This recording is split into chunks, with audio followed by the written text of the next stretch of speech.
Hi everyone, the topic for this video is congestive heart failure. So before going in detail of congestive heart failure, that is CHF, let's understand few terms related to heart conditions like coronary artery disease, also known as CAD in short, angina, ischemia, heart failure. So all these conditions are related to heart and quite related to each other also. But there are some differences. So let's understand what is the difference. The first term is coronary artery disease. So what happens in coronary artery disease? If you see the coronary artery, this is the blood vessel which supplies blood to the heart wall, uh, so that heart can function and pump the blood to whole body tissue. Now, whenever there is slight injury inside the wall of coronary artery or any tissue damage inside the wall, what happens at this site? Some cholesterol molecules or fatty molecules start depositing. On this fatty molecules, some WBC cells and then RBC cells also start depositing. So this forms actually the plaque. So we all know there is a plaque formation inside of the coronary artery wall, and this condition is known as coronary artery disease. Now what happens, because this plaque has been formed, there is a narrowing of coronary artery, right? The diameter has been reduced. The blood flow is not free. Not RBC cells, they are not easily flowing through the coronary artery and supplied to the heart wall. Now this inadequate oxygen supply to myocytes, because RBCs are not supplied easily, oxygen supply is reduced because of this narrowing down, and this inadequate oxygen supply condition is known as ischemia. Now whenever heart cells are not getting enough oxygen, it's known as ischemia. But there is another condition known as angina. What's that? So in angina, there is severe pain in the chest because of this inadequate oxygen supply to myocytes. Okay, so ischemia is a condition where oxygen supply is reduced, and because of ischemia, when symptoms starts arriving or presenting, that is severe pain, so that when this symptom is coming into the picture, the condition is known as angina. Now what happens, this plaque formation is increased, the size of plaque is increasing further if it is not controlled or treated on time. So now in this image you can see the diameter is reduced significantly. I mean, there is hardly some blood is flowing through this coronary artery and reaching to the heart wall. Since this blood flow is almost negligible, what happens now, heart wall is not getting blood at all, and this is known as heart coronary artery blockade, which will lead to heart attack because it's not getting blood at all. So these are some differences between all these heart related conditions, and we should understand these differences so that the treatment approach we can understand for every condition. So let's come back to congestive heart failure. Let's first understand how normal heart functions. How does it pump the blood? So we know the four chambers of heart, the two atria and two ventricles. The left ventricle pumps blood to the body tissues whenever and whatever amount of oxygen is required, that much oxygen is supplied through this blood. Okay, so the body is working continuously, it requires some amount of oxygen to function, and that oxygen is supplied through this blood which is pumped by the heart, so that current demand of oxygen is supplied. Now After this supply, the oxygen is utilized by the body tissue, and this deoxygenated blood is then going back to the heart, and from there it goes to the lungs for purification so that it can be oxygenated back. Now in the lungs, it is oxygenated again, the blood, and that oxygenated blood is again sent back to the heart so that it can again be pumped through to the whole body tissues. So this is how the normal circulatory system works. Now what happens in congestive heart failure? The supply, whenever body is functioning, doing any activity, the oxygen supply is not enough to meet the current demand of oxygen.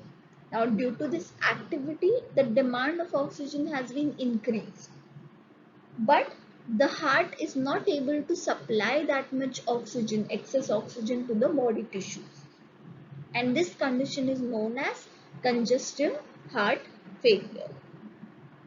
So heart is not able to pump enough blood to meet the oxygen demand of the body tissues, which is known as congestive heart failure. Now one more thing, why is it known as congestive? Okay, what we mean by congestion means accumulation of fluid. Okay, now where the congestion is involved here, all the things what we saw is about oxygen supply and current demand of oxygen, which is not met by the blood supplied by heart, but congestion we have not mentioned anywhere. So what is happening here, when the heart is not able to pump enough blood? Okay, so small amount of blood is going to the body tissues. Now that blood is not coming back to the heart. Okay, that supply is again slow. This reverse flow is also slow. Now because of this, what happens, slowly the some fluid from the blood starts coming out of the blood vessels and accumulating in the body tissues, which is known as peripheral congestion. Okay, so because of this low amount of blood pumped through by the heart, there is the blood which is coming back to the heart is also with less force, and that's why it starts accumulating in the peripheral tissues. The fluid starts accumulating, which is known as peripheral congestion. The same thing is happening in the lungs. When the blood is going into the lung, the heart is pumping deoxygenated blood into the lung, but again it's not pumping, the force is very less, and similarly the coming back of the blood is also with very less force. So what is happening, some fluid from the blood is accumulated in the lung tissues. It's coming out from blood vessels and accumulated in the lung tissue, which is known as pulmonary congestion. So these peripheral congestion and pulmonary congestion, these are the two symptoms of congestive heart failure. So let's understand why the heart is not able to pump the blood in CHF. There are two types of heart failure, systolic and diastolic. When we understand these types, we will understand the reason of CHF. Here, when we talk about systole and diastole, the contraction of heart is known as systole. When the heart walls are contracting and the blood is pumped out of the heart, it's known as systole. When the heart wall is relaxing, the blood is filled in ventricles, and that condition is known as diastole, the relaxation condition. Now, whenever there is a problem in systole or contraction, that is known as systolic heart failure. Now why is there a problem? Because if you see the heart wall, the size or thickness of heart wall, it's very less, right? The wall has become very thin, and that's why it's not able to pump enough or exert enough pressure on the blood to pump it to the body tissues. So what is happening? The contraction is not proper. The force of contraction is less because of thin walls, and that's why not enough blood is supplied to the body tissues. Just giving an example, so there is a 500 ml water bottle. We have such two water bottles. One is in my hand. When I am pressing this water bottle, keeping the lid open with maximum force of mine, maximum water will come out. 400 ml or 450 ml water will come out of the bottle, right? Now just imagine a 2-year kid is holding the same 500 ml water bottle, and he or she is pressing the bottle with less amount of force. What will happen? Though bottle is containing 500 ml water, but not all water will come out because the force of contraction is very less. Hardly 100 ml or 200 ml water will come out of the bottle. So this force is very important, force of contraction, which is less because of thin wall, which is known as systolic heart failure. Now coming to diastolic heart failure, in this there is a problem in diastole, that is relaxation. If you see the heart wall, it's thick, right? But what is happening? The force of contraction is proper. But because of the thick wall, the size of chamber is reduced. The size of chamber is small now.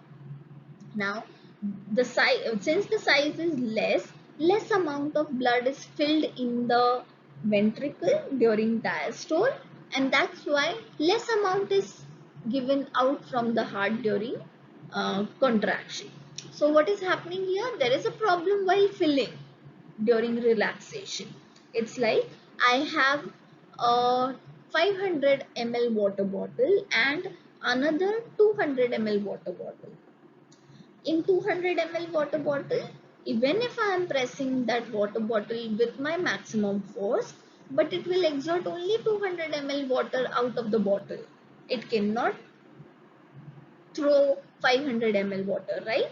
Because it's not able to contain, the capacity has been reduced. It's having capacity of only 200 ml, so it will fill only 200 ml water, and it will throw only 200 ml water out. So same thing is happening in diastolic heart failure.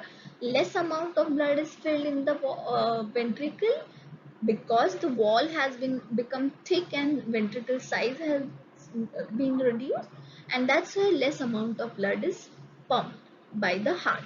So these are the two types, diastolic and systolic heart failure. So this was about what is CHF and what are the symptoms of CHF. The treatment part will be covered in next part of CHF.